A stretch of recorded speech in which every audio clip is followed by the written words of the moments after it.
and the whole world. Kristen is a sister to me, and her family was my second family. Karen, Eric, my big brother, my big sister, Kelly, Julie. I am so honored to be here tonight, and to be here as Kristen's maid of honor, my Chris. Kristen with 2 I's, Luszcz. I am a terrible speller, and in 8th grade, when Kristen and I met, I was an even worse speller.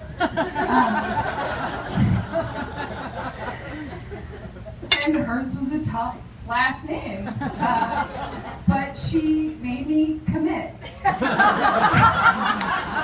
had to commit to learning it.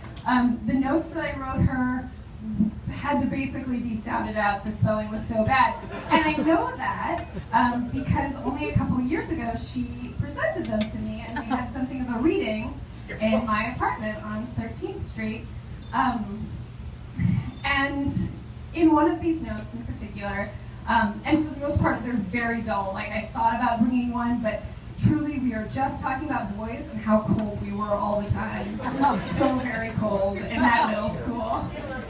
Yeah, it was a lot of AC. But at the end of one of these notes, I apologized to Kristen, and I apologized to Kristen because I didn't try out for 9th grade cheerleading. And I didn't do that because I had bad knees, and I said I was sorry to her, and I knew she would be disappointed, but I knew it would actually be more than that. She was going to be pissed at me. And she was going to be pissed not because like we decided to do this thing together, but because she expected better of me. She knew I was better, and I knew she was going to hold me to it. She wanted me to, at the very least, try. So a couple, well, I'm going to back up a little bit. Ours is a great love story, complete with all the tropes. We've got this meet cute, and we've got many promises. Meet cute, it's when the man and the woman meet, and it's remarkable usually. Like, they fall all over themselves, they drop something. I met Kristen in the middle of the cafeteria. It was 8th grade, and actually I had sort of been watching her in something in a creepy fashion. I was just like very aware of her, and I was aware, as if she were a celebrity or Julia Roberts, that we would be best friends if she just knew me. But she didn't know me. But because I had been watching her, I was aware that she was in something of a friendship transition. And now would be the time.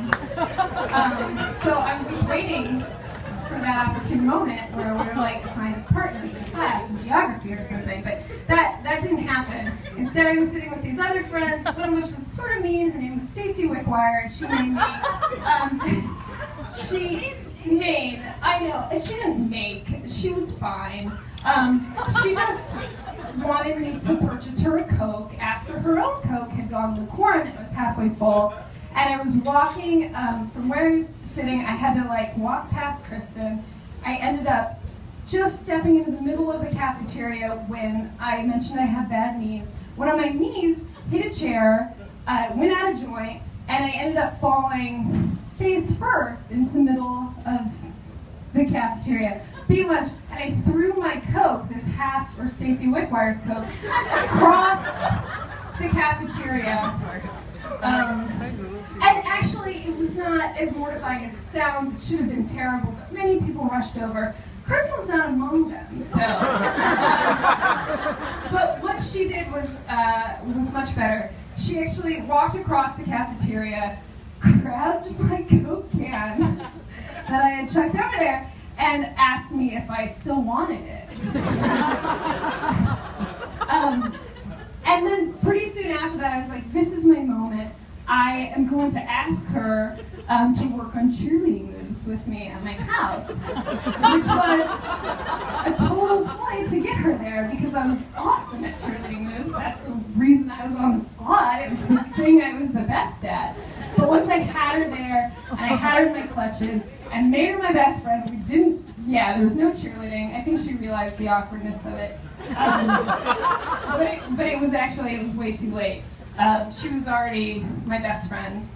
A couple years later, we were doing this thing that we still do, we did today. We love to get ready together and like test out makeup and tell each other what's wrong with that person's look. And I really wish I could say that in my memory we were going to a party, but I'm pretty sure we were just going to the drugstore, because we loved going to the drugstore, and Eckerd was our jam back then.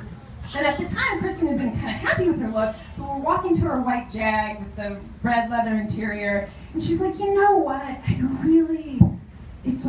want your top. I would really prefer to be wearing your top as opposed to the top I'm wearing.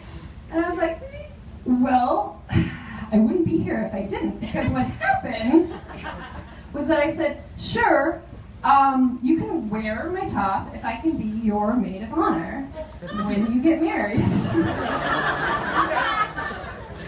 And she said sure without batting an eye. But I learned later that the reason that she said sure without a problem was because she didn't think we would be friends for that long.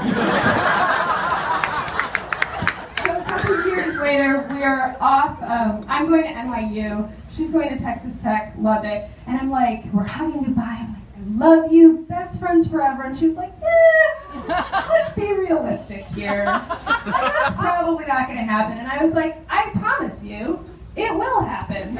I worked hard to get here. I go in the middle of the cafeteria. Turned out to be one of the best days of my life because of that. We're going to be best friends. And I worked at it, and I called her. I flew to see her. I went to Lubbock.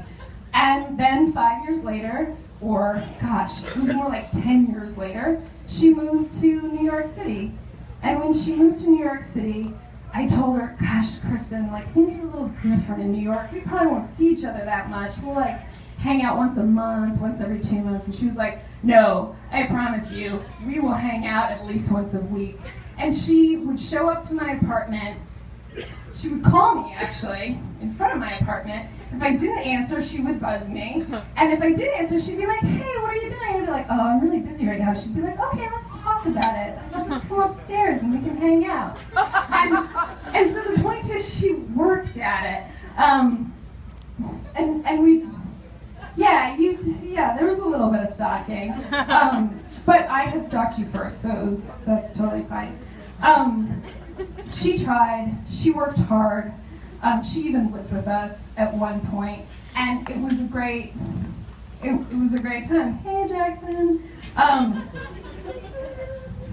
said that this is like my second family. At one point, Kristen and I decided that we were sisters, but I'm not standing up here because I'm Kristen's sister, because she has some real loose sisters who've got that, the LUSDCZ last name. I'm standing up here because Kristen is a woman of her word. She keeps a promise. And 15 years ago, I gave her the shirt off my back. And I'm allowed to be her maid of honor because of it. And because we both try. I love you, Kristen, my Chris. And it's not loose anymore, it's RENSHAW, a much easier last name. See you too.